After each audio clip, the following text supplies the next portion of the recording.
Benvinguts i benvingudes a un nou Infopodcast. Avui parlem de política i parlem de Manlleu, perquè la setmana passada es va fer efectiu el trencament del pacte entre Junts i el PSC a l'Ajuntament de Manlleu. L'Infopodcast del 9-9, amb Eudald Puig. De tot plegat ho analitzem amb Víctor Palomar, director del 9-9. Víctor, benvingut. Hola, Eudald. En primer lloc, era previsible el trencament del pacte? La veritat és que els sorolls de sable, com es diu en aquests casos, feia temps que se sentien. El que passa és que, de cara en fora, el nou govern de Manlleu va tenir una bona arrencada, desbloquejant projectes i tirant també altres propostes que semblaven haver trencat dinàmiques dels últims anys.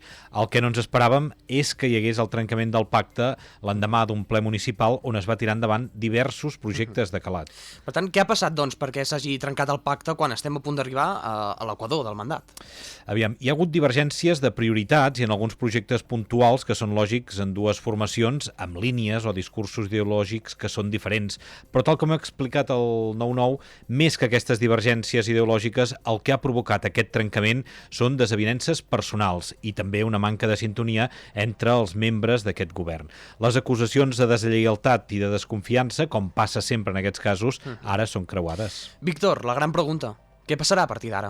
Doncs el tauler canvia completament. Els primers que poden guanyar protagonisme en aquest nou escenari són els 4 regidors d'ERC. Recordem que els republicans han manat a Manlleu els últims 20 anys. En les eleccions del 2023 van ser els grans derrotats i amb el pacte entre Junts i el PSC van quedar arraconats a l'oposició, sense tenir cap paper protagonista. Ara, aquests 4 regidors són imprescindibles en qualsevol ocasió. Per exemple, si volguessin, podrien apuntalar el govern de Junts i donar-li majoria. Però també podrien ser clau per si el PSC es plantegés un govern alternatiu. És el que et volia explicar ara. Els socialistes ja han advertit que estudiaran totes les possibilitats i en cas de voler teixir un govern alternatiu, el PSC necessitaria sí o sí aquests 4 regidors. Ja veiem que les coses canvien. Sí, però també s'ha de dir que ERC ja ha dit que a curt termini no preveu canvis, que de moment se centrarà a fer una oposició constructiva, però sí que intentarà aprofitar aquest nou rol per imposar part del programa o per intentar revertir decisions polítiques que s'han pres en aquests gairebé 2 anys de mandat en matèria de cultura, habitatge, educació o entitats.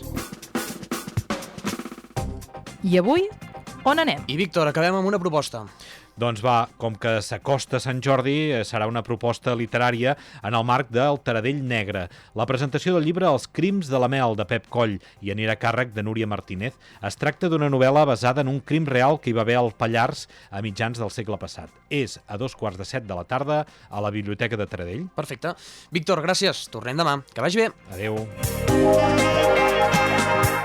L'Infopodcast del 9-9, una coproducció del 9FM i La Xarxa.